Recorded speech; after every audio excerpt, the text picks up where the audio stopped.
Hello, good morning or afternoon, wherever you may be. Welcome to today's webinar titled Next Gen Environmental Regulation for the Modern Era, hosted by American University's Center for Environmental Policy in the School of Public Affairs.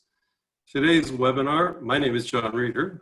Today's webinar is part of a series that we're conducting on the future of environmental protection. It started about a year ago in April. And we hope to have some more events in the future, which we will, of course, send you invitations to once the dates are set up. Before we start, I'd like to thank our co-sponsors. First, American University's Washington College of Law is a co-sponsor, and the director of the Program for Energy and Environmental Law, Bill Snape, was helpful in setting up our panels today. Thank you, Bill. Our other co-sponsor is Harvard Law School's Program for Energy and Environmental Law, which has hosted Cynthia Giles' work on their website. Thank you to both Harvard University and to our own Washington College of Law at American University. Today's event will be interactive.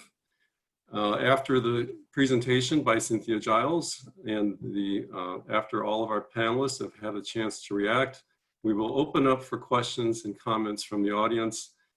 Unfortunately, these must be written in the chat function. We can't go live with the number of participants we have today, but you may submit your questions and we encourage you to do so.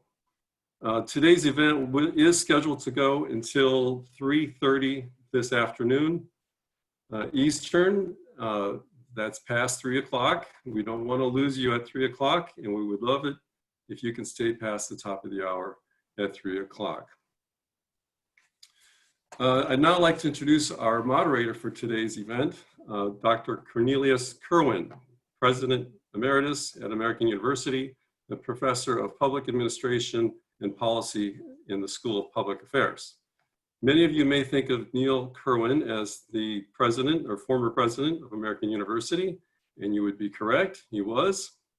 But in addition to serving in leadership positions as dean, provost, and president for over 12 years, Dr. Kerwin distinguished himself as an expert on regulatory processes in the United States. In fact, he published a book many years ago titled Rulemaking: How Government Agencies Write Law and Make Policy, and it's not a new hobby for him. Over 35 years ago, he published an article in the Journal of Politics on environmental and safety compliance. So with that, I'd like to welcome Dr. Kerwin. He is an expert on rules. Today we're going to talk about rules, and I'm going to turn it over to Neil now. Thank you, Neil. Thank you, John, and thanks to our 250 or so participants that we're expecting at some point during the course of the webinar this afternoon. We are very pleased at AU to be hosting this event. It's an event that is emblematic of a very long tradition here at American of acting as a convener for discussions on some of the most important public policy issues of our time. And this is one of them. We are in a period now when strong institutions, both public and private, couldn't be more important. And with regard to the health and safety of this country, institutions that are devoted to the protection of the environment are ever more important. We are fortunate to be focusing on an area which many believe may be the critical aspect of environmental protection at present, and that is compliance. How do we develop regulatory regimes that will promote and maximize compliance with rules that are devoted and critical to the protection of our environment? We are in a particularly good situation today because of the excellent panel that's been assembled for today's discussion. Our featured presenter is Cynthia Giles, the former Assistant Administrator for Enforcement and Compliance Assurance at EPA, now a fellow at Harvard University's Law and Environment and Energy program. Cynthia has published and is in the process of publishing a series of papers known as the Next Generation Compliance Environmental Regulation for the Modern Era. It's posted on Harvard's Environmental and Energy Law Program website. So welcome, Cynthia. We have two experts who will be commenting on Cynthia's presentation. Following Cynthia will be Brenda Mallory, who's an alumna of EPA also, and the former general counsel of the White House Council on Environmental Quality. She's now the director and senior counsel for the Conservation Litigation Project. Welcome to you, Brenda. And Brenda's going to be followed by Roger Martella, the former EPA general counsel in the Bush administration, and now director and general counsel for global environment, health, and safety at General Electric. Welcome, Roger. But to kick us off, to get us started, I'm pleased to welcome friend and colleague Bill Riley. Bill, I would imagine needs very little introduction, but he's the former president of the World Wildlife Federation and, of course, a former administrator of EPA. He served on numerous boards, was named the co-chair of the National Commission on the BP Deepwater Horizon oil spill. He's a lifelong advocate for the environment. And I must say he's been an invaluable friend to American University, and particularly our Center for Environmental Policy. We're pleased to host in his name the annual William K. Riley Environmental Leadership Award and the William K. Riley Student Scholarship Program. So Bill, thank you to you for kicking us off, and I turn it over to you. Thank you, Neil. It was during your tenure that I became associated with American University and saw firsthand that you were really the leading avatar of conservation, emissions reduction, and solar installation during your tenure. So it's a particular pleasure to work with you again. And I must say that, and credit the sponsors here, AU and Harvard, in looking ahead at the agenda that we have to make environmental protection more efficient, more popular, if I might say so, and more effective. I looked at Cynthia Giles' research, and I know several of the programs that she analyzed. I don't know them nearly as well as she does. And in some cases, I had the feeling I should have known that. I think particularly about the way in which monitoring for quality of drinking water is measured and sometimes gamed. The comparison of the acid rain program with New Source Review, I think, is brilliant. I particularly like that it settles in favor of acid rain's approach to the problem, because I had a lot to do with that. But the identification of transparency, of incontestable published metrics obtained at regular intervals, a whole series of principles that Cynthia applies to these programs, I think are highly attractive, and they're relevant for virtually all of the programs. The extent of her knowledge, the deep experience, the analysis with careful examples, and the comprehensive understanding of choices is, in my view, better than anything I have seen on any of the analyses about the future of environmental protection. We will need this kind of research, this kind of analysis. We'll be very lucky to get anything else as good.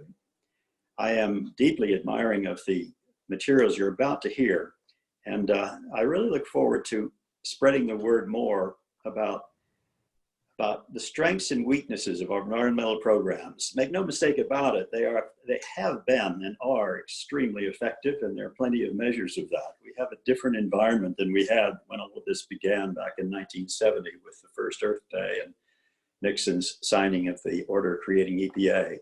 But we can make them better, we can make them stronger, and the research that Cynthia has done and what she's about to tell you about, I think, will add immeasurably to that effect. Cynthia.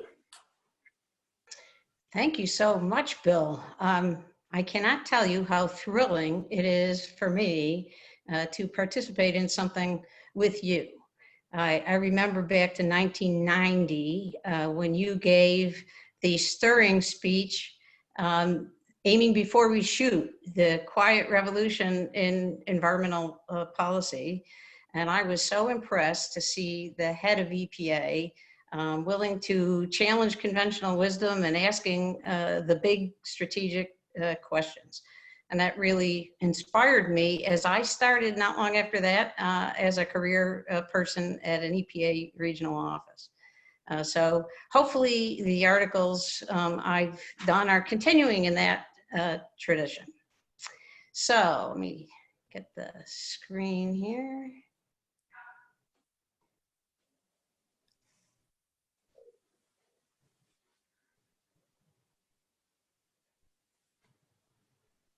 Okay.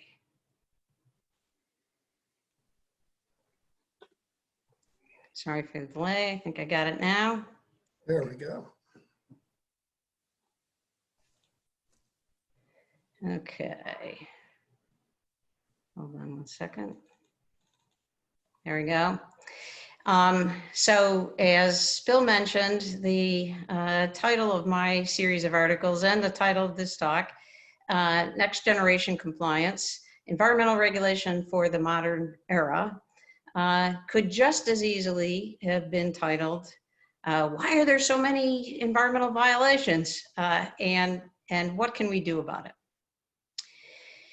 I have looked at the issue of compliance from many perspectives. As has been mentioned, I was the head of the enforcement office at the Obama EPA. I was an assistant U.S. attorney prosecuting civil violators of the environmental laws. I was the head of the enforcement office at a EPA region. I ran a water protection program for a state. So I have been in the trenches and at the top levels of policy. And here's what I have observed. There are two commonly held beliefs about compliance. One is that most companies comply. You've probably heard a lot of people say this. Maybe you've said it. And this view is that there may be a few bad apples, but by and large, companies do comply with the environmental rules, especially the largest companies. There may be some issues with small company non-compliance, but the largest companies do comply. The second belief is that compliance is the job of enforcement. In the environmental agencies, the program offices write the regulations, they set the standards, and then they hand it off to the enforcement folks whose job it is to find the violators and take enforcement. The view that compliance is the job of enforcement is so deeply ingrained that most people don't even know that it is a belief. They think that's just the way it is, like gravity. But both of those beliefs are wrong. In fact, serious violations are widespread.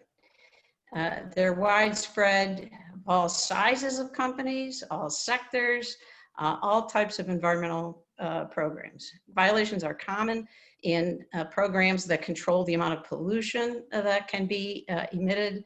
They're common in programs that are primarily about preventing any pollution from being released, like an obligation to inspect pipes for corrosion. And they're common in monitoring and reporting programs, which is how government knows what is going on in the field. I have asked many people over the course of my career to guess, including people who've spent their entire professional lives doing environmental protection, to guess what percentage of facilities do they think have serious violations of environmental standards. And the most common response I have received is 5 to 10%. You wish. Okay, it is nowhere near that low. 25% serious non-compliance is the norm. And in many programs, serious non-compliance rates of 70% or higher do occur, unfortunately, all too often. The other belief that is wrong is that compliance is the job of enforcement. In fact, rule design is the principal determinant of the compliance outcome. If a rule creates lots of opportunities for companies to evade, ignore, obfuscate, there's going to be a lot of violations. So the series that I am working on, which has been mentioned, is posted on the Harvard Environmental and Energy Law Program website. Part 1 is that's posted. Part 2 is also posted. Part 1 is what I'm going to talk to you about today. Rules with compliance built in. And I'm going to do that by reference to 2 different rules that regulated the same sector with dramatically different compliance outcomes. The first one, good compliance design, and master class in good compliance design is the acid rain program. So this was the program set up to address the problem of acid deposition that was plaguing significant portions of the United States, as you can see in the map there in red, primarily from sulfur dioxide emissions from coal-fired power plants. So how to control sulfur dioxide from coal-fired power plants. Here's what the program had. The first and most central element was continuous emission monitoring. Don't estimate, don't guess, know how much pollution these facilities are emitting. And then to motivate the companies to make sure that those SEMs are operating and they're operating correctly, a data substitution requirement, which said, okay, if your SEMS is offline or you don't pass the quality control, you are required to assume an amount of sulfur dioxide emissions that is probably more than your actual emission level. So that motivated the companies to make sure the equipment was monitoring, working correctly. Electronic reporting. So all these facilities had to every quarter send all this data into EPA electronically in a standard form, which allowed EPA to know what's going on as the year is progressing, and allowed the electronic reporting, allowed EPA to do data verification audits on the information to make sure that the data was reliable.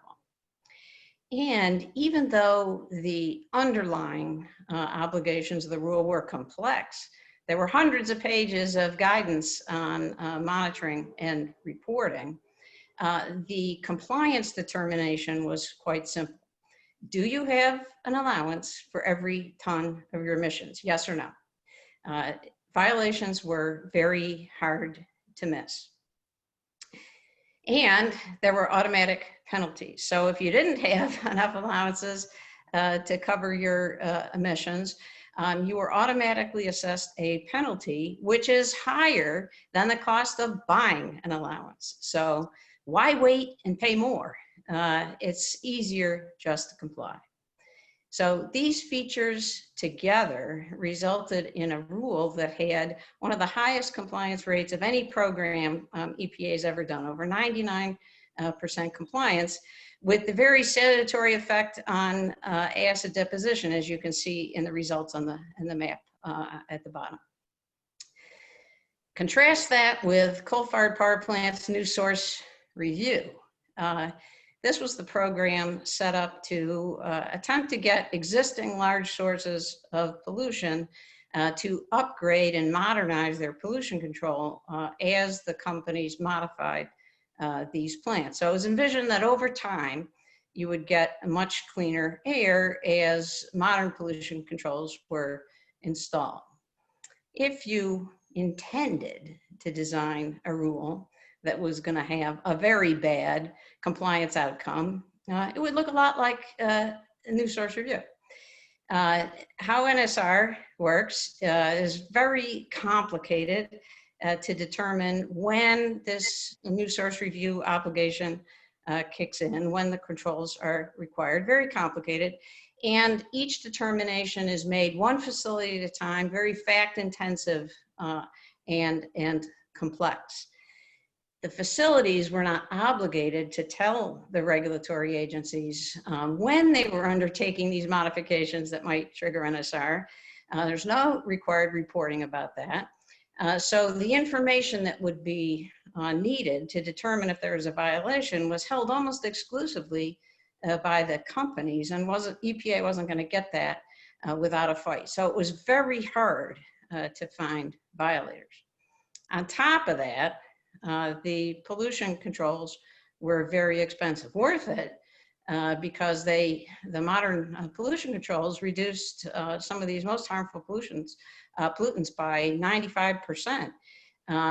But they were very expensive, and that created a lot of incentive for companies to see if they could find a way around compliance. And unfortunately, this rule gave them one, gave them actually multiple. So what this resulted in was very serious high levels of noncompliance. I think it was over 70% of the 25 largest companies operating coal-fired power plants were in significant violation of new source review.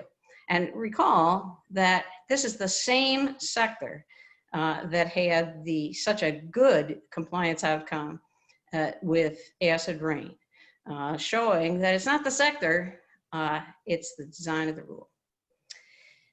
If you were thinking that the examples of rules with compliance issues that are contained in Part 1 are outliers, and that otherwise compliance is pretty good, Part 2 explains why that's not right. That non-compliance with environmental rules is worse than you think.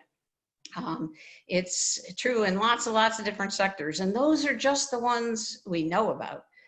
There's many sectors for which we really do not have compliance information. So one way to test whether a rule is going to be resilient to compliance pressure is to ask yourself this question. If regulated parties want to avoid complying, are there many ways to do that? I am not suggesting, not saying that the companies want to violate. In most cases, I think that's not right, but they are not making compliance a priority. They don't want to violate, but they are also not doing what's necessary to comply. And what the data shows us is that if a rule creates a lot of ways around compliance, you can count on it that there's going to end up being a lot of violations. There are lots of scores of strategies that can work to build compliance into rules and to make compliance the path of least resistance. Here's just two. One is actual measurement of the non-complying behavior, not estimating, not guessing, actual measurement. And some of the sophisticated measurement technologies that are available to us today, and there are new ones coming available all the time, make this strategy much more viable. So the bar chart on the left here, the blue, this is an example of VOC emissions from flares at refineries. In blue, you see the estimated reported level of VOC emissions from those flares. And in red was the actual amount measured. When you actually measured it, that's the actual amount of VOC from the flares. So that's obviously that gap between the actual and the estimated is a very significant public health concern. But it's not all high tech. So on the right-hand side is an example from the state of Ohio, which required combined sewer overflows to mark every outfall where there could be raw sewage being discharged with a physical sign. And the sign says, see this outfall? This belongs to us. Here's our name, here's our phone number.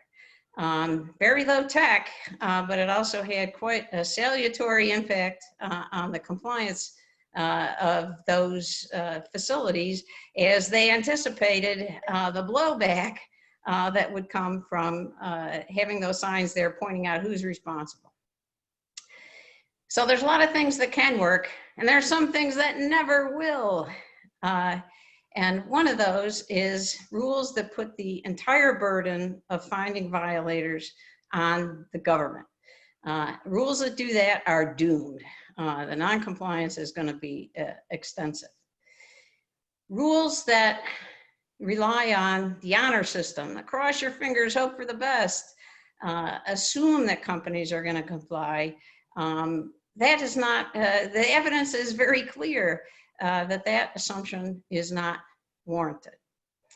And then one that those of us who've worked a long time in enforcement are all too painfully aware of is that counting on enforcement alone to achieve widespread compliance is not going to work. Enforcement is important, but it can't do the job by itself. And here I want to just say, in the hopes of avoiding any misunderstanding, because sometimes when I talk to people about Next Gen, they say, oh, you're saying enforcement is not as important. No, I am not saying that. Tough enforcement is essential. Tough civil and criminal enforcement is essential. You cannot have an effective environmental protection program without it. But almost never will enforcement by itself alone be sufficient to fix the serious compliance issues that are created by bad compliance design. So the Next Gen series that's been alluded to here, parts 1 and 2 are posted along with an introduction to the whole concept. Part 3 is will lay out the strategies for making compliance the default, the many different strategies that there are. And one of the advantages of many of these strategies is that they defy classification as regulatory or anti-regulatory. So provide some hope of bridging our current divide. Part 4 is a guidance that EPA has to its own rule writers about how to do cost-benefit analysis that is killing nearly all next-gen ideas and rules. Part 5, we are still living today with the federalism model that was created in the 1970s. It is time to update that model. Part 6 applies the lessons of Next Gen to climate change. We cannot afford to repeat the regulatory mistakes of the past on compliance. Time is up. Whatever we do next has to work. And part 7 is, what does environmental enforcement must have environmental enforcement look like in the Next Gen era? So if this little window into Next Gen is intriguing, I invite you to go to the Harvard website and take a look at the introduction and parts 1 and part 2. And I want to close by thanking American University for having this discussion. I'm really looking forward to hearing questions and hearing the discussion about it. And I also want to thank Harvard for supporting my research. And with that, over to you, Neil.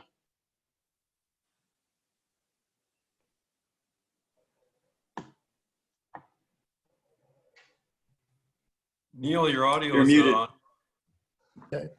Thanks to Cynthia for a terrific presentation. Let me explain a little bit of the process from here in on the webinar before we turn to Brenda and Roger for initial comment on Cynthia's presentation. Participants in the webinar are now invited to submit questions that I'll attempt to curate during the course of Brenda and Roger's comments. Some have already come in. We'll ask Brenda first to comment on Cynthia's presentation. We'll follow that with Roger, and then I'll begin trying to cull through what is already a growing list of questions and see if we can get to as many as possible before our hour and a half is up. So with that, let me turn it to Brenda and Brenda's comments on Cynthia's work.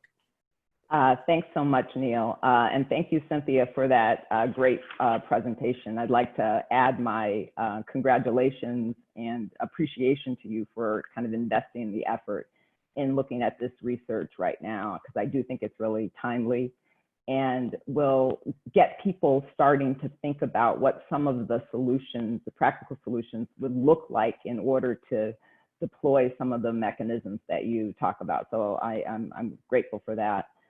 Thank you to American University for inviting me to be part of this. I do think this is an important dialogue. Right now, when we're sort of celebrating the 50th anniversary of so many of our basic laws and seeing what impact they have had in the past and what things we've kind of left undone, what's our unfinished business from the first 50 years, what are the things that are sort of the emerging issues coming upon us now, and of course climate change, which kind of overpowers everything.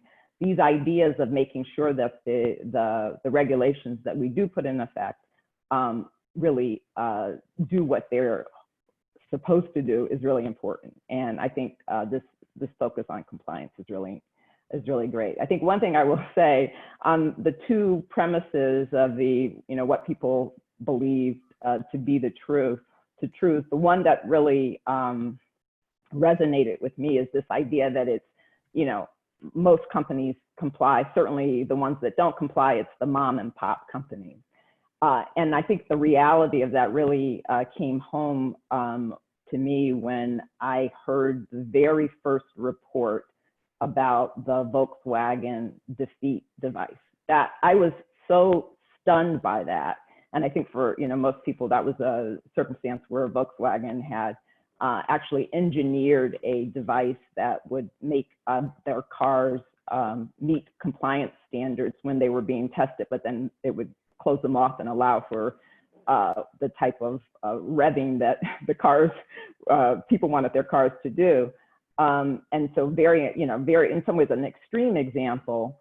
I didn't believe that, and that was after 14 years of working at EPA and a year and a half, I think, at that point of working at the White House, because it was just so much a part of the way that I viewed the environmental issues that we were dealing with. So I think actually staring down the compliance reality is going to be very important and as we figure out how to move forward. I agree on the basic principles of what is a well-designed reg, and I think the things that you've pointed out about monitoring and smart technology and getting the information, all super important. I think those will be very not only useful but necessary for regs of the future. I think what we don't talk about here, and what makes me think of this as like a really important step as we plan for regulations, but not sufficient in and of itself, is the fact that we seem to be in a place where we no longer have, or we don't have, whether we ever had, kind of a shared notion of the importance of the importance of regulations in our structure. I think that, it's not only in the last 3 years that we've seen a lot of changes and proposals for getting rid of as many regs as possible. I think there's been a kind of a movement away and a growing sense within parts of the regulated community that there's no value to regs. And when you hear people talk about getting rid of regs, it's often talked about simply from the perspective of cost, as if there were not a countervailing environmental benefit that would be lost by the change that we're talking about. So somehow we have to also focus on getting kind of that shared vision again. And there, I think institutions like American University and others can be helpful in that, because I think it has to be made kind of a more part of a conversation that people are hearing, showing why and how the regulations make a difference on the ground, and not just focusing on the technical aspects of it. But I also think that we're kind of beyond the regulated entities. I think we are at a place in environmental protection policy where I think we have to also make it clear to the public, the larger public, about what it is that these rules do and why they matter. And I don't feel like you hear enough of that. And I think about, one of the projects that the EPA Alumni Association engaged in as part of its 50th anniversary was this great series of like reports that really talk about the history of the last 50 years and what happened, the accomplishments that were made and how it was done. And then include as part of that information for teachers to use in their classrooms, because I don't think you're getting down at that level with people sort of appreciating why environmental protection became such an issue. What are the things that we've overcome, and what are the things that we still have to accomplish? So I think all of that to me is part of the getting folks and our kind of a more shared notion. I also think the one thing that you have identified as coming up in one of your later series, which I think is an important perspective, is this idea about the kind of cost benefit analysis in the reg writing process. It is very true that a lot of the things that you identified as being good examples of rules working well often get dismissed or taken off the table because during the process there's a concern about the cost and what it will do to the rule's ability to get through the OMB process. So first the agency imposes its own overlay on, oh, well, we can't do that, OMB will never take it. And then you go to OMB and they make even more changes. So you've now, like, your rule has moved 2 steps away from what people thought was an important and necessary rule because people are trying to address the cost benefit analysis issues. And I'm not suggesting that cost doesn't have a place in the conversation and discussion, but I think we have to kind of look at the cost benefits and what we are measuring. I mean, there's a lot of effort going on right now to really move away from even what had been sort of traditionally accepted as valuable benefits to consider.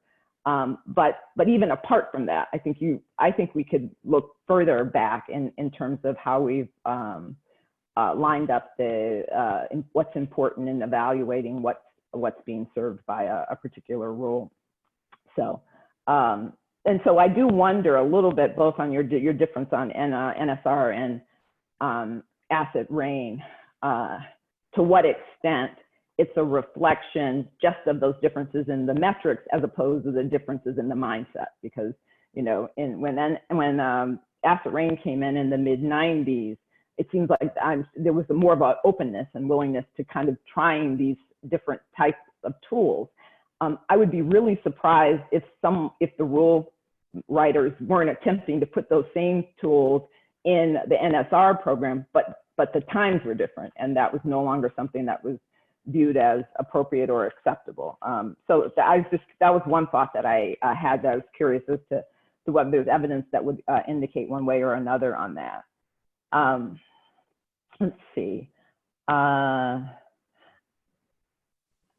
I think just to kind of add to the point I started, and then I'll turn it over to Roger, this idea about there is more than just a kind of a small group of people who are questioning the value of regulation. And I think, to me, part of that evidence is in the fact that there's been such an aggressive challenge to reg reform and overturning regs in the last few years.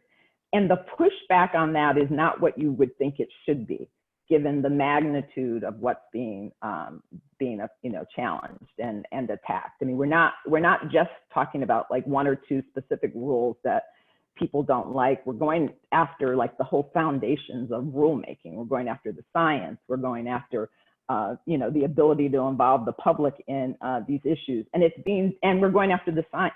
We're going after the things that have traditionally been viewed as the underpinnings of really good rulemaking. And so the fact that there aren't more people who are standing up and going after that surprises me, and also tells me that we've got a bigger issue than just just making sure that we have kind of the right techniques in the rule.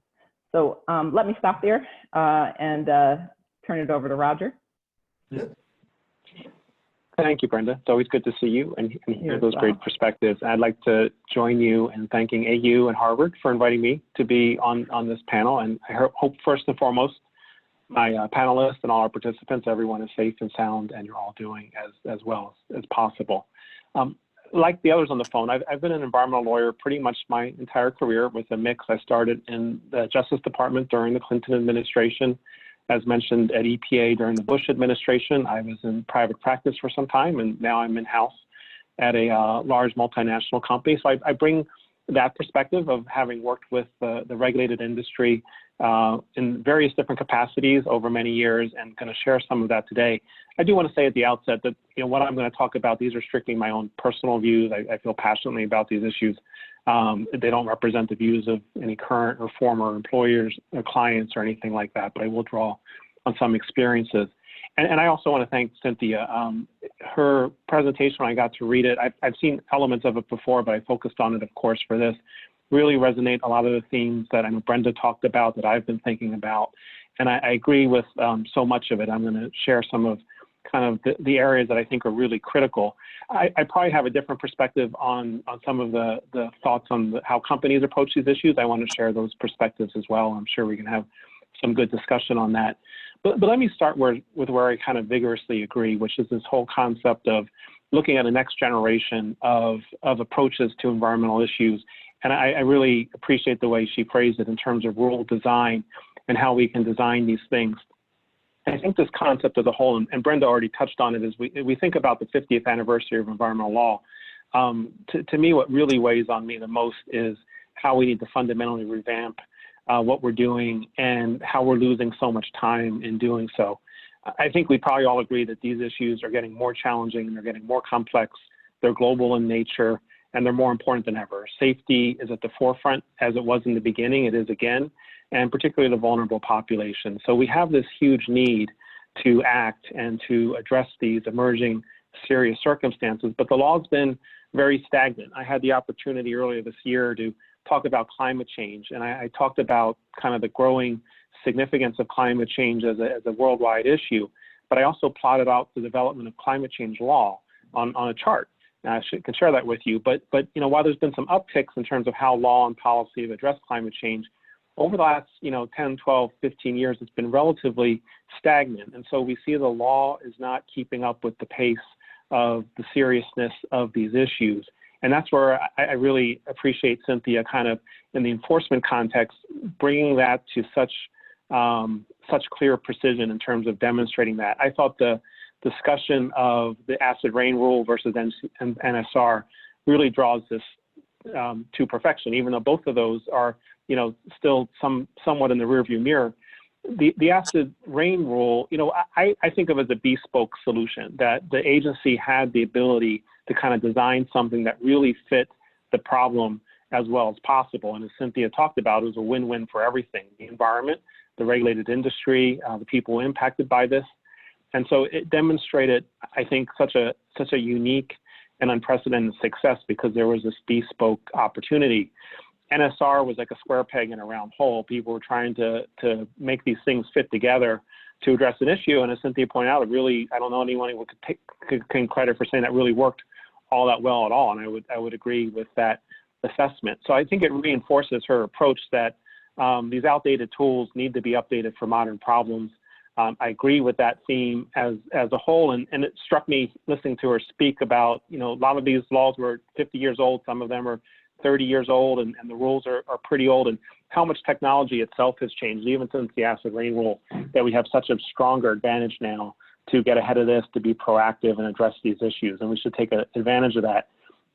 I think sometimes there's a misconception to the notion that there's resistance to reforming these things or trying to address them holistically.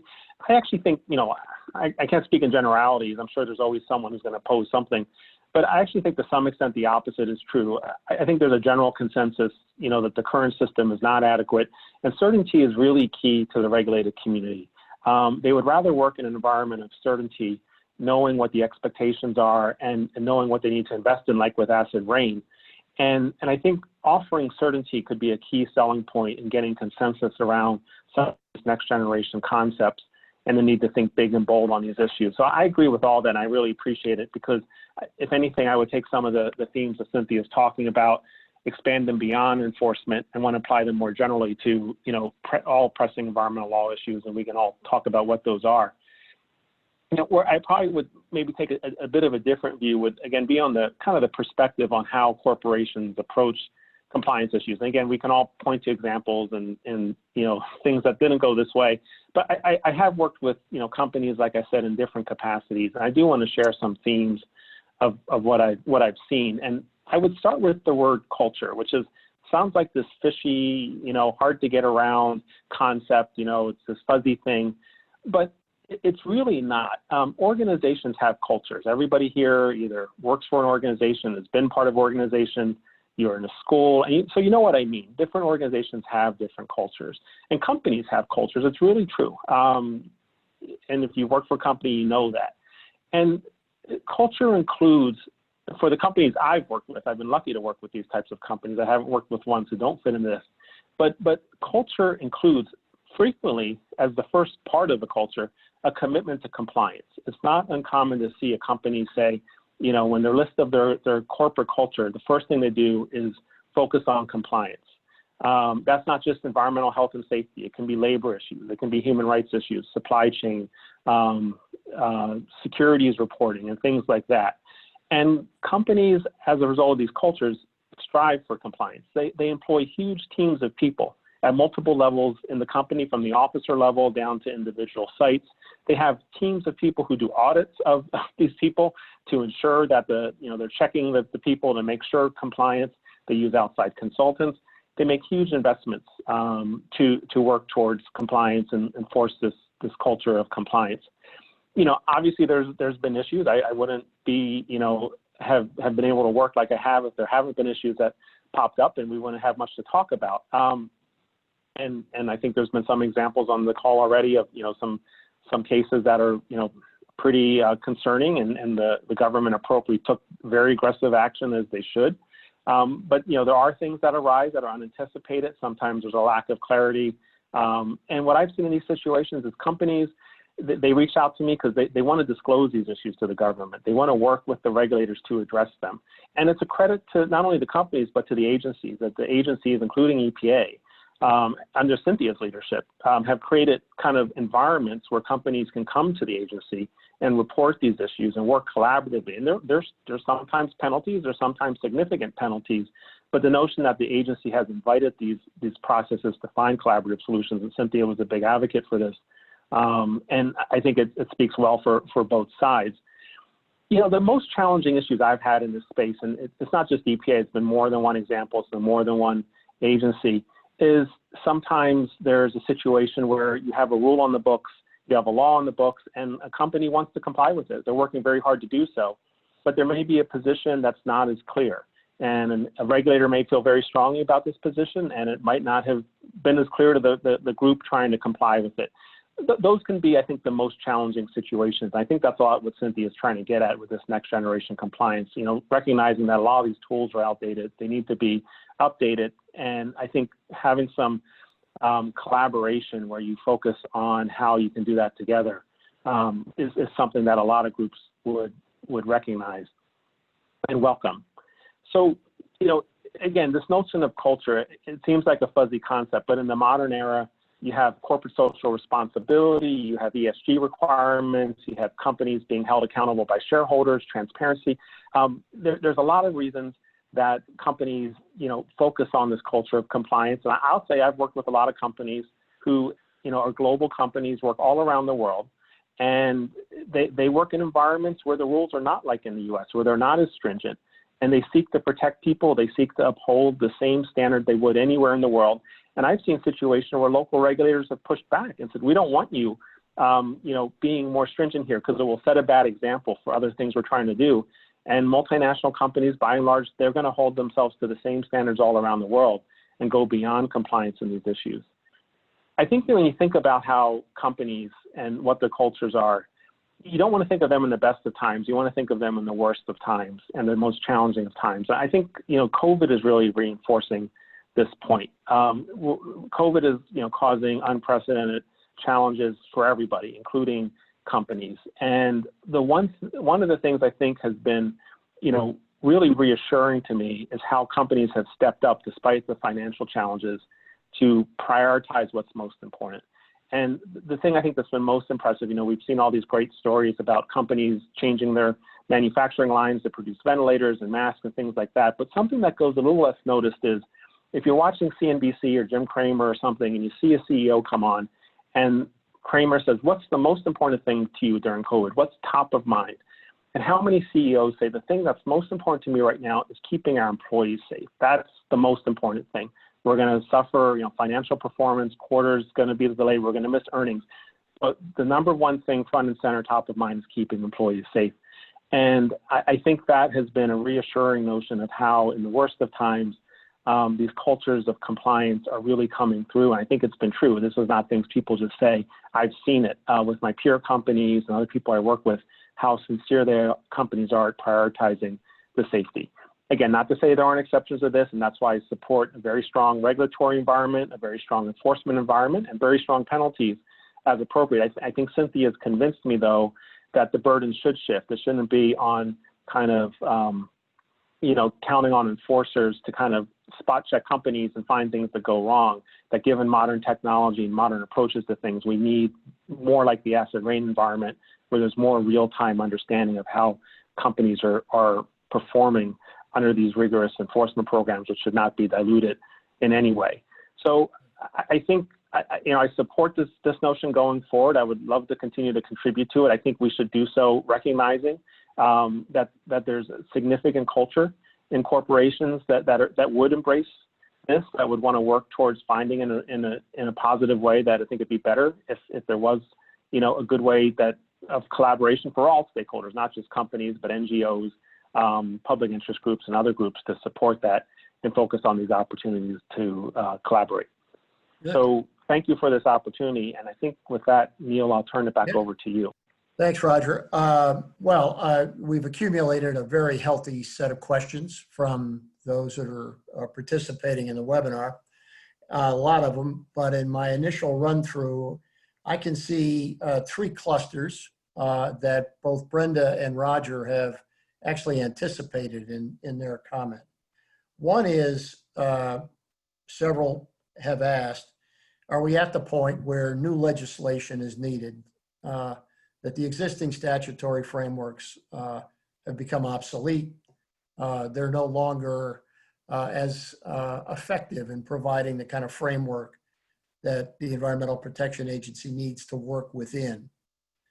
The second is that the problem's not with the legislation, but the problem is with internal agency processes, including standards of the sort that Brenda mentioned, that lead to a lack of sensitivity to the issue of compliance, that the compliance interest is not sufficiently strong, doesn't have the right seat at the table, and there's an asymmetry of resource between powerful external interests and the resources that agencies can call on.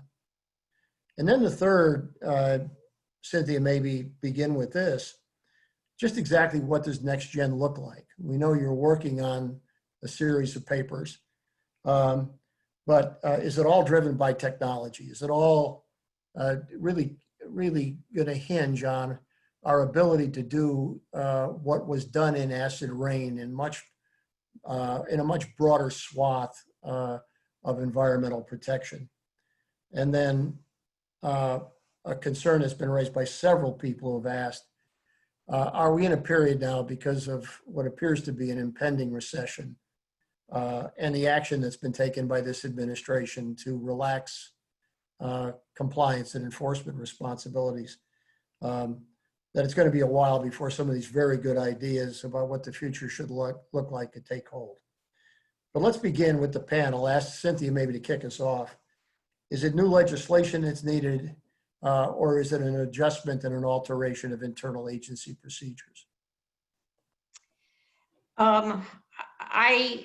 sometimes new legislation is helpful, but I think the majority of the things that I am talking about can be done within existing legislation. It's about adjusting our expectations that rule writers need to think about implementation when they're writing standards, and that drivers to make implementation work better have to be built in.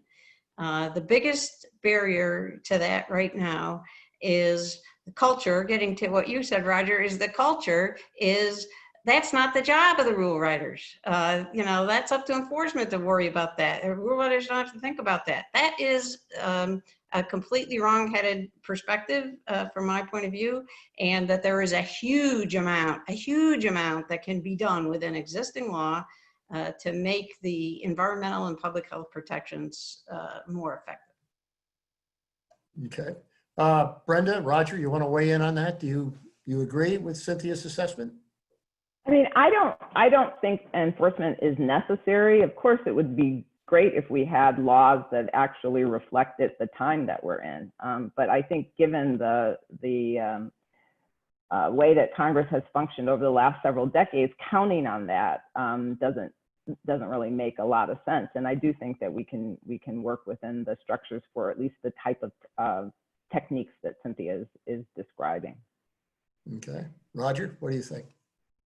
Yeah, and I would agree. I think Cynthia's done kind of a masterful job looking at existing authority to promote some of these new concepts that work better, in today's environment. So I don't think updating the laws is required or necessary. I do think if we look beyond if we look at the bigger picture, more global issues in terms of how we have to be addressing these emerging environmental issues like climate change, we do have to be looking at if we really care about solving them, and we get away from protracted litigation, which delays things for many, many years, ends up just resetting the clock. We do have to look at legislation, which I'm not going to pretend to be any more optimistic than anyone else on this phone call. But I think, again, a new approach to where you can get other groups who have not probably come to the table as much, the regulated industry and environmental groups, to come up with some consensus. And then once agreeing, promoting that through Congress is probably a more realistic opportunity than, just expecting Congress to do this on its own or come to agreement and figure this out. Okay. Cynthia, let me return to you. And actually, Bill, would you weigh in on that issue of the need for a new generation of legislation versus what you've been able to observe within the agency's own procedures? Well, candidly, I would say it's quite clear that Cynthia is correct, that many of the reforms that she would like to see can be done within the context of existing statutes. However, it has been a long time. It's been almost 30 years since the Clean Air Act was reauthorized. The Clean Water Act hasn't been visited since the 80s. And a number of our rules are out of date. There are new enforcement techniques. We have all sorts of drone technology that is revolutionizing agricultural monitoring for water and for nutrients and management of farms. I think that we do need new statutes. One who would hesitate, I recall I wanted to get a new Clean Water Act under consideration after we had completed in the first Bush administration the reauthorization of the Clean Air Act. And I talked to the ranking minority member, Senator John Chafee, a great stalwart of the environment. I asked him whether he agreed that it was appropriate to go into the Clean Water Act and begin to strengthen it and look at its limitations and combined source management, things of that sort, a non-point source pollution. He said, if you bring it up here, you won't recognize what comes out. He said, you'll lose 404 authority. I'll tell you right now that wetlands regulation is just too unpopular. So we didn't do it. There are those kinds of considerations. Open up a statute and invite the Congress to work with you on it. You want to have some sense of that the leadership in the Congress, and we had it, by the way, on acid rain, that fabulous leadership in the Senate by Senator Mitchell, and pretty significant opposition by the ranking member of the key committee in the House who was managing the bill there, Congressman Dingell. So it's a prudential question whether or not to try to get the kinds of legislative statutory changes that would be more appropriate to the times and the new technologies and information controls that we have. But the reforms they stand alone as being the kinds of the reforms that Cynthia described, being very desirable and entirely functional under the current law. Okay. So if we shift attention a bit away from legislation, with Bill's points in mind, Cynthia, as you look back, Brenda, Roger, and Bill, on internal EPA rulemaking procedures and processes, historically, for rules of the magnitude that you've been discussing, fairly substantial, broadly based work groups are convened with each of the critical offices within the agency represented, lots of opportunity for public input. Are there structural changes within the rulemaking process itself and within the authority of EPA to implement that could ensure this next generation thinking becomes an elemental part of the rulemaking that's done? Well, I would say one of the biggest barriers to next gen ideas that I experienced during my time at EPA was this little known EPA guidance about cost benefit analysis that I'm going to talk about in one of the future articles. And that guidance directs EPA rule writers to assume 100% compliance with the rule, to assume that. And therefore, what it's directing them to do is to live in the fantasy world where 100% compliance is completely free. And any actions that are put into the rule to try to assure better compliance add to the cost, but don't change the benefits at all because you've already assumed you get all the benefits for nothing. That has, as Brenda was mentioning, because of the laser-like focus that everybody has on the bottom line of the cost-benefit analysis, both within EPA and over at OMB, things that can be cut from the rule that improve the cost-benefit ratio, everyone's going to grab those. They're going to do them. And that's how many of the great next-gen ideas that the program office and the enforcement office had agreed on, and everyone thought they make sense, they're going to improve the performance of this rule, they got tossed overboard. And I think doing something about that that fundamental structural flaw is essential if you're going to get next-gen ideas and rules. Brenda, Roger? Yeah, I wanted to add something. I mean, I think that I agree with that basic point about the cost benefit, as I said. I guess the structure of EPA's internal process, it seems to me, is kind of less of an issue than the resources that EPA has to devote to each of the activities that's going on. I mean, I think the idea of cross-agency engagement and rules and, bringing in kind of the varied experts from, various offices, that's already part of the thinking, but it gets undermined if there are not enough people in the various offices to kind of have working on multiple rules at the same time. So I think that's a reality that exists in the operations that doesn't necessarily relate to structure itself. And that will remain an issue as long as the resources keep getting reduced. Okay. Roger, what do you think?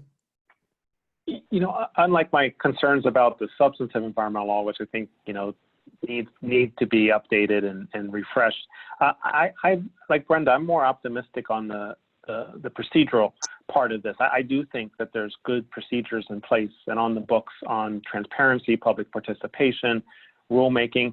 I think there's two issues I would spot. And the first is there's always the temptation to take shortcuts around those.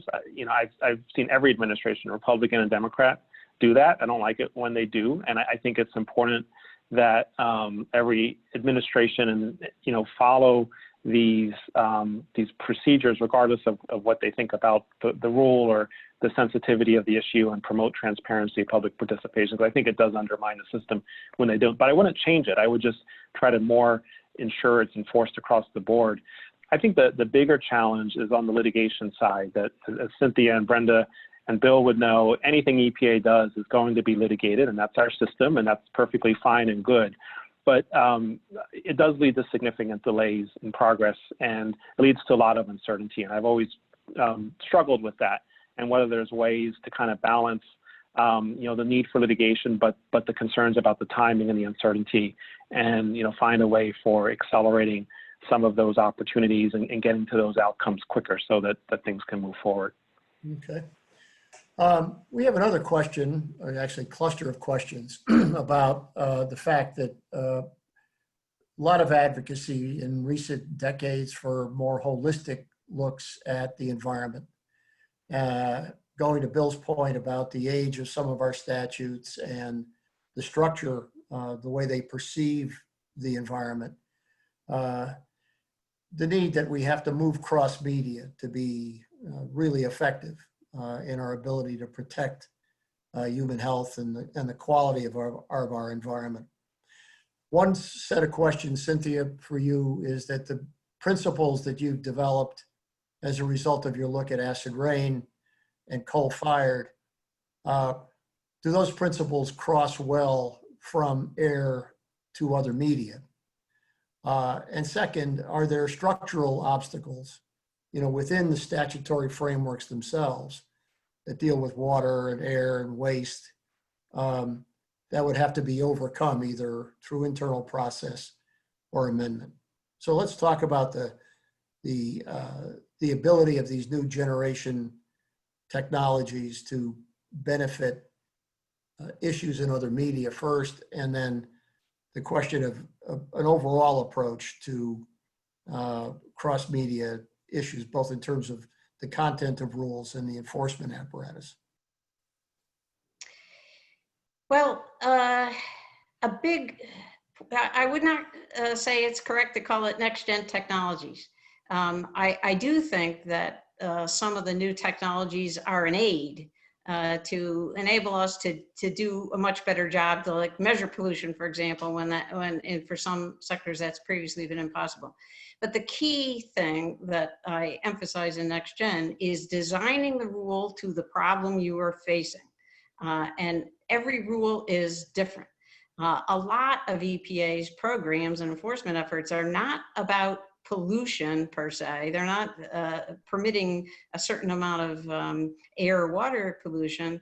There's lots of other programs that EPA is responsible for assuring compliance. Let me give you an illustration that's in part one. An herbicide called paraquat is a very widely used weed killer, very, very ubiquitous in the United States, but is also incredibly toxic.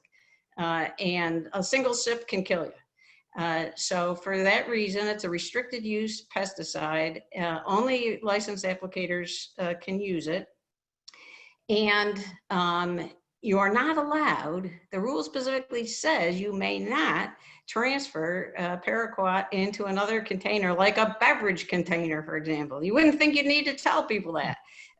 But nevertheless, 17 people died from people who had put paraquat into a soda bottle, and then including children who found these soda bottles in their basement or garage and took a sip and died.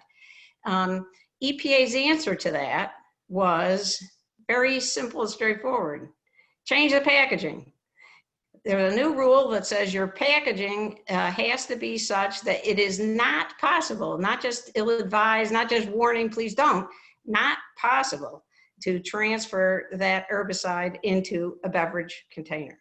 And that's an illustration of a completely different kind of thing that's not about monitoring pollution, but about thinking creatively about how are you going to use your regulatory authority to prevent the kind of harmful conduct that we're seeing in the world. So I would say, technology is a key part, but it's by far not the only part. It's creativity and tailoring your rule to the problem. Okay. Brenda, do you want to weigh in on that one?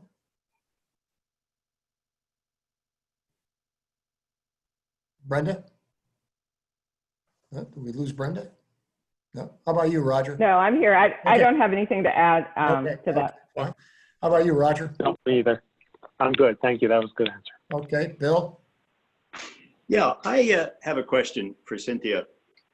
I have come to believe that specific approaches to economic sectors, polluting sectors, could be very efficiently done with possibly more intrusive determinations of technologies that happen to be available, that we know about, that we have seen demonstrated in work. This was a debate within the agency. I remember Don Clay, assistant administrator, once claimed that there was one technology that would have very effectively dealt with a specific pollution problem from refineries, which was common across the sector.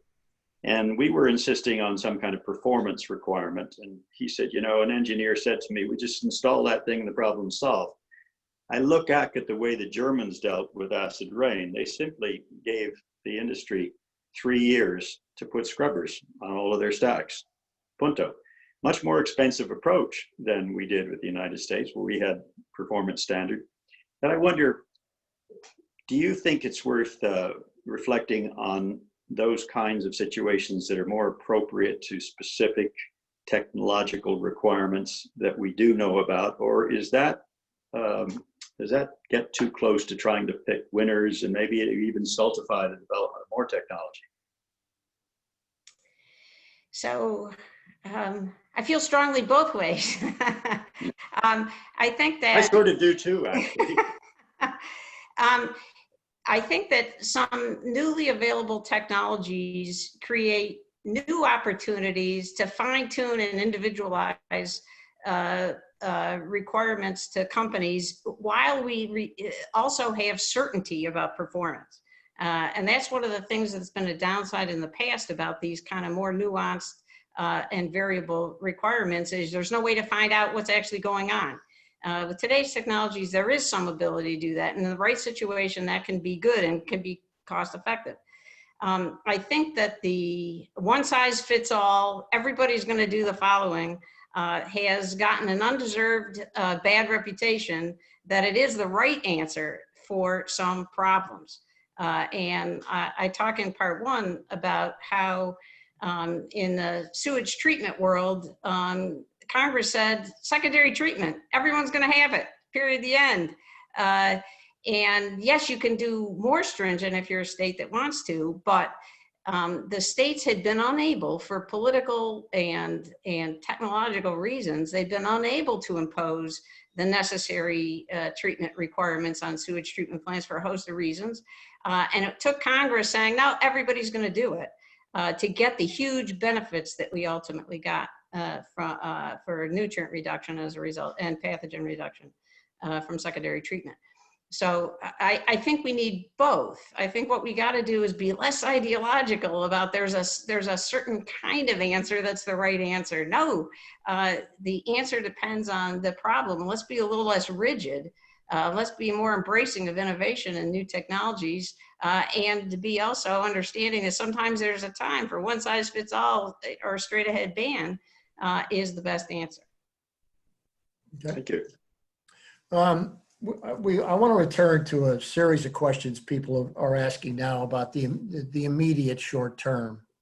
Brenda raised a question in her commentary about the lack of public response to widespread pushes to deregulate, not just in environmental protection, but in most every area currently regulated by the federal government. And a concomitant problem of entering a period of whatever duration when resources in both the private and public sectors are going to be under tremendous pressure. How do you perceive, everyone here in the panel, what the immediate aftermath of COVID means for areas like environmental protection? And does this present an opportunity for New Gen or an obstacle for New Gen? And I'd ask you to start, Cynthia. Well, your question has two parts. So one is the politics and the complexities of differing perspectives, as Brenda was pointing out about environmental protection. And I would say on that score, I think NextGen is very encouraging. My experience when I was at EPA is that environmental directors in deep red states totally got this and embraced it.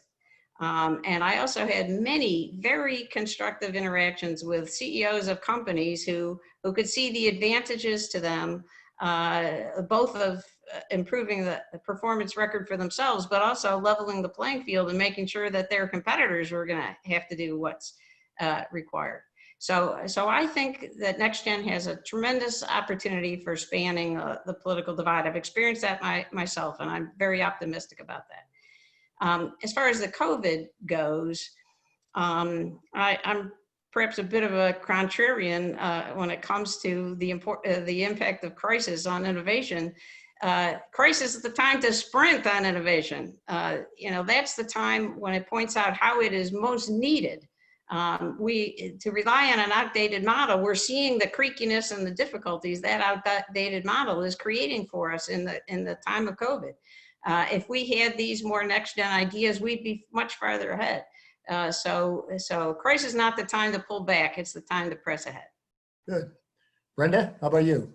Yeah, no, I also believe that crisis creates opportunity, and that I think we're already seeing, just in the way that conversations about issues that people would not have been discussing in the environment and anything else are suddenly front and center. And as we are thinking more about recovery and how we kind of restart the economy, I think it creates an opportunity to, think about the environmental issues and the way to achieve greater protection for more people as we plan out for the future. So I'm positive and optimistic about what could come from COVID.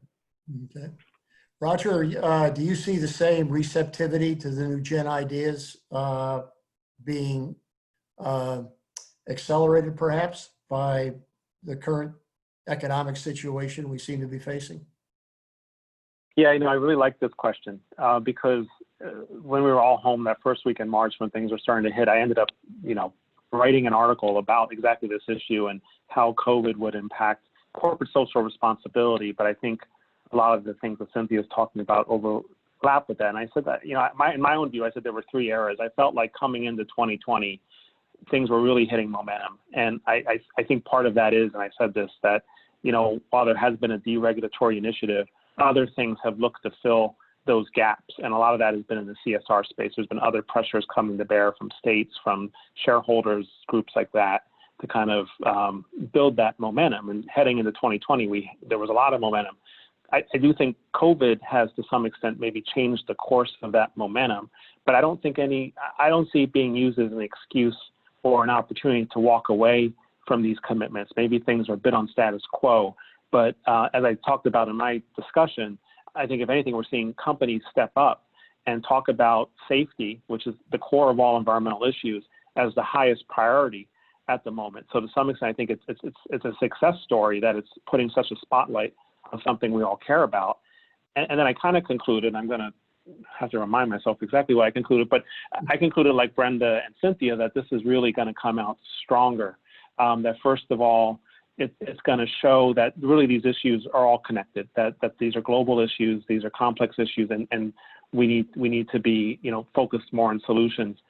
Second, I think there's going to be success stories coming out of this about how companies did really step up to be part of solutions during this time. And that's a next gen principle, companies looking towards compliance and, working very proactively towards compliance. And then, again, just the emphasis on how this is going to reset the path forward to place, huge opportunities to come out of this stronger. So I'm in full agreement with Brenda and Cynthia that we should be looking at this at the end, building momentum towards the end as an opportunity to get a lot of this done. Okay. Bill, what about you? Coming out of the 60s, when the environmental community had been largely thought of as a green kind of movement that was concerned for parks and forests, there was a shift. And the country was just as concerned, became perhaps more so, about some of those issues, conservation issues, but it also involves the health community. And a major source of public support and power for the very ambitious at the time Clean Air Act was concerned about public health and the growing evidence that bad air has a lot of deleterious effects on the culture, including on economic productivity, but particularly on the early growth of children. So I think that's going to happen again. I think there's now evidence that indicates bad air has consequences that we hadn't really anticipated. Among those is a reduction in the strength of the immune system and a greater vulnerability to things like the COVID-19 virus. So I think that will have a difference. It will be different. I think that those statutes that are directly consequential for people's health, Safe Drinking Water Act is a good one. And what Cynthia has unearthed about the weaknesses of the way that law has been administered, I suspect that could get some bipartisan support. Looking into that, strengthening the enforcement, improving the testing. We have much better testing capabilities than we ever had when that law was passed. So I'm optimistic. I'm positive on the ways that we can use the new information that we have to strengthen the statutes that need strengthening. Okay, we've got time for one more question before I turn it over to John to close this out. But Cynthia, I've got several questions that said that if Cynthia was forced to give us an elevator definition of next gen, what would it be? And then another set of questions, is there any country around the world that's ahead of us and provides a model for maybe us to look to and learn? So give us your elevator speech and then tell us whether or not you see areas around the globe that are thinking about these things and perhaps gotten them a little farther ahead than we have. I would say next gen is admitting the reality that violations of environmental rules are widespread and figuring out how to design our rules to fix that. Okay. That'd be my short explanation. And as to whether is there a model elsewhere in the world, no. Different countries are grappling with different aspects. I don't see any evidence that there's countries that are overall ahead of us. I would say that the US really is a leader on these kinds of ideas. I mean, there are pockets of really interesting things that are being done in a lot of different countries, many pockets of cool ideas that we can learn from. And by the way, I would also add, in our states, we have a lot of things that are being tried and are very interesting that we can learn from. But I would say that US is the leader. All right. Well, I am going to turn it over to John, but before I do, I want to thank Cynthia for a terrific presentation. Yes. Thank Bill for his opening remarks. Brenda and Roger, thank you very much for very thoughtful commentary. There's a lot to work on here. By the way, there are some questions we weren't able to get to, John. We'll try to mine those as best we can after the session's over. Cynthia, we've got some requests for information about your work that we'll pass on as well, so you can respond. But I'm going to turn it over now to John to close it out. Thank you, Neil, and thank you, panelists.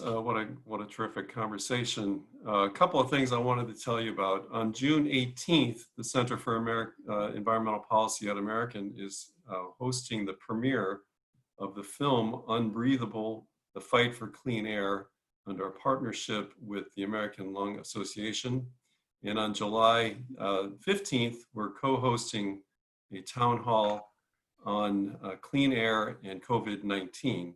And you can find the details for that program at the Center for Environmental Policy website at American University, along with a link. We're going to post a link to Cynthia's papers that are posted at Harvard's website. We like Harvard, we can do that. And we will have a recording of this event as well. So thank you, everybody. Thank you, Neil, for moderating today, and look for some more events that we have planned for the summer. Thank you very much. Thanks, John.